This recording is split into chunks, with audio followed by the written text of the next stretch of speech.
everyone, I did a video about Pin Inspector showing you how to use the annotations tool, and today I'm going to show you the keywords tool, and there are a couple of really cool kind of hidden features in here that will help you, especially if you have a website as well as an Etsy shop.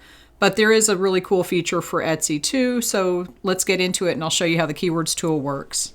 We're in Pin Inspector now, and to get to the keywords tool, you're going to go up here to the top left and just click keywords, and that's where everything starts. So I've put in the keyword that we were working with yesterday in annotations, seashell necklace. And if you haven't seen my previous video, you should probably go watch that because keywords and annotations work well together and they're very interconnected. And if you're not sure what an annotation is, the other video will explain it. So I will link that at the end of this one, but just go check that one out at some point. So we're going to look for keywords today, and this tool, what it does is it goes into the Pinterest search bar and basically pulls in all of the results from the Pinterest search bar so that you don't have to go and type everything in yourself.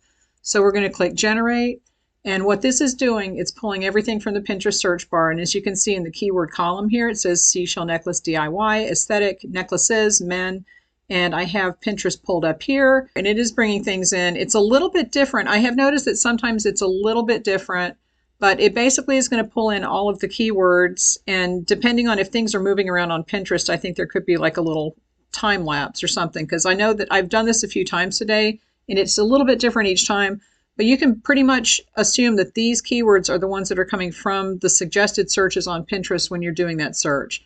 And those aren't always good keywords. I mean, they're not great keywords to use all the time. It's recent keywords.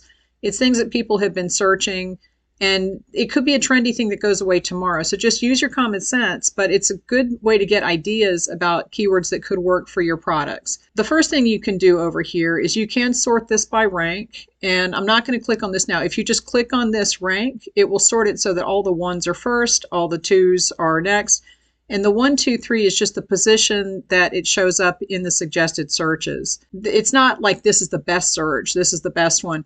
This might not be right for your product. So the first one that comes up is seashell necklace DIY. You don't want to put that on a product pin. So just keep that in mind. I also want to go over here to the columns because I really don't care about the word count and the character count. I'm not sure if you're interested in that, but I can turn that off over here. So I'm going to turn word count and character count off. The seed is the keyword that we put in. And then what this does up here is, well, let me close this out. What this does up here is it puts in the seed keyword, which is seashell necklace, and then it adds an A and a Z, A to Z, and 0 to 9 after the seed keyword. You can also do before seed keyword or before and after. This is the one that I usually do most of the time.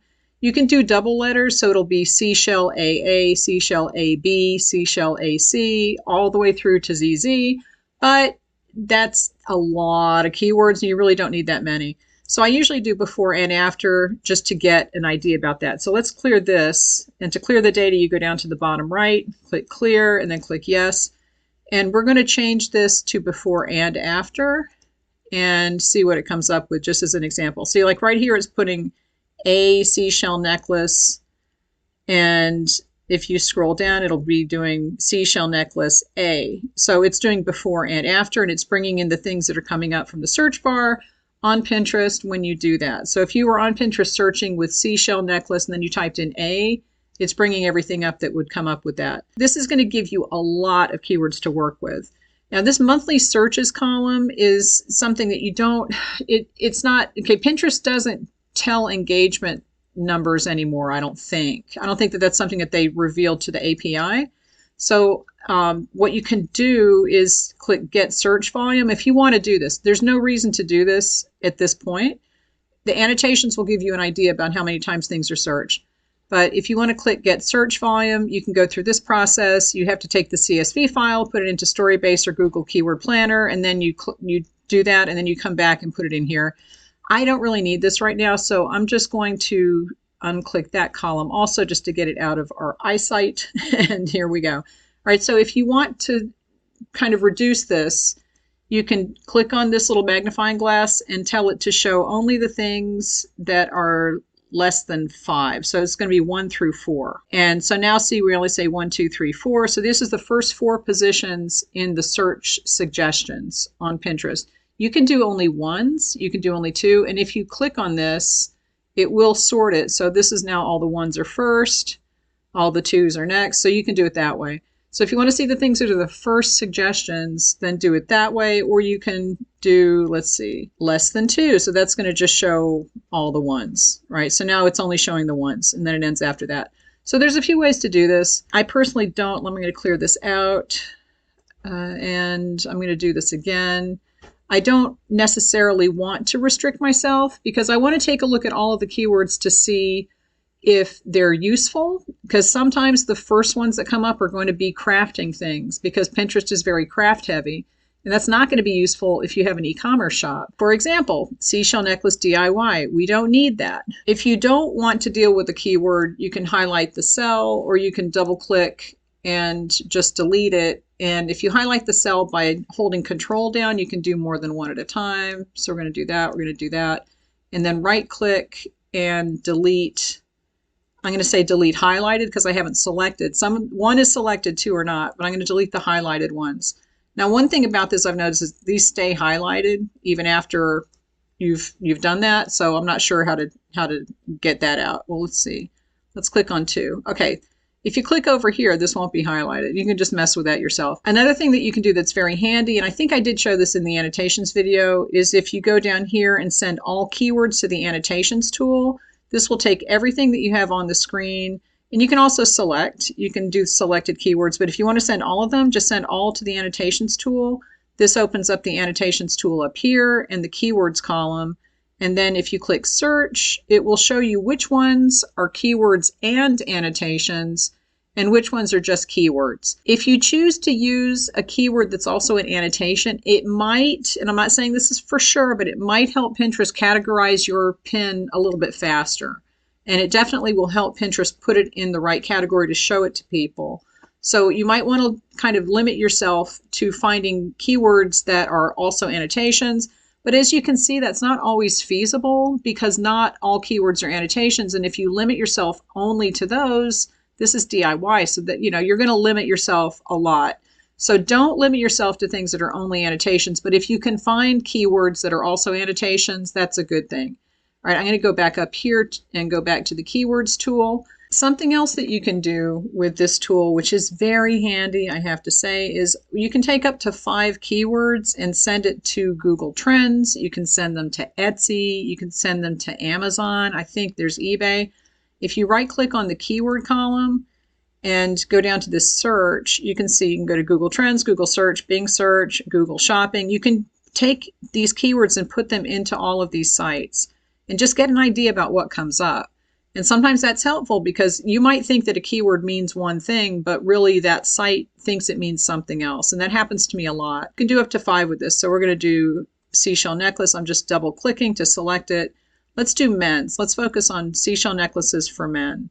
Let's see, seashell necklace DIY. I don't want to do DIY for men. Seashell macrame necklace. That's interesting. Trendy seashell necklace. Why not? Guys seashell necklace. Okay, so that's 5. So I'm going to right click on this, click search, and we're going to go to Google Trends. This is going to open up 5 windows and you can see what the trend is. Let's do a different keyword. Let's do, let's stick with seashell necklaces for men. Now you can do up to 5 again, but let's go back to search and we're going to send it to Etsy this time. So this is going to open up a window on Etsy and do this search. And then you can see what kind of things are coming up and make decisions based on that. So that's a really handy thing to do with this tool because you don't have to go back and forth between the sites to search for keywords and that kind of thing. Now, if you have Keywords Everywhere, which is a Google search tool, and it's an extension that you can pay for credits. And when you use up your credits, you pay for more. I never run out of credits every year. I have thousands of credits, so it's not that expensive. But you can click Keywords Everywhere down here at the bottom. It's going to send selected or send all. Let's do all. Send all keywords, and we're going to click go. I was here before, so this opened up, but this is what it brings up. You do have to put your API key from Keywords Everywhere, which you can get from your account, and just put that in here to make this part of the tool work. But this is basically connecting to my Keywords Everywhere account so that I don't have to go and copy and paste and do everything into Keywords Everywhere to figure this out. And this is very helpful if you have a website. If you have an Etsy shop only, Not so much. If you want to save all of this stuff, you can right click here and you can copy and paste these to a clipboard, or you can go down here to File at the bottom and save to CSV. And you can do project files within Pin Inspector. I don't usually work with this, but it's an option. There are just a lot of ways that you can copy this information. What I would suggest is that you start with a small number of keywords that are good for your products. Check to see if they're annotations, and if they are annotations as well as keywords, go with those. Start with 10 to 20 and then branch off from that once you see what's working. The keywords tool comes in really handy for a lot of things, and if you use it to its full potential, you can get a lot of information about the keywords that you want to use and the keywords that you should be using and the keywords that you might want to just ignore. And if you use it in conjunction with the annotations tool, it's even better. So if you want to get my Pinterest class, the link's in the description. If you want to get Pin Inspector, the link's in the description. Leave me any questions, and I will talk to you later.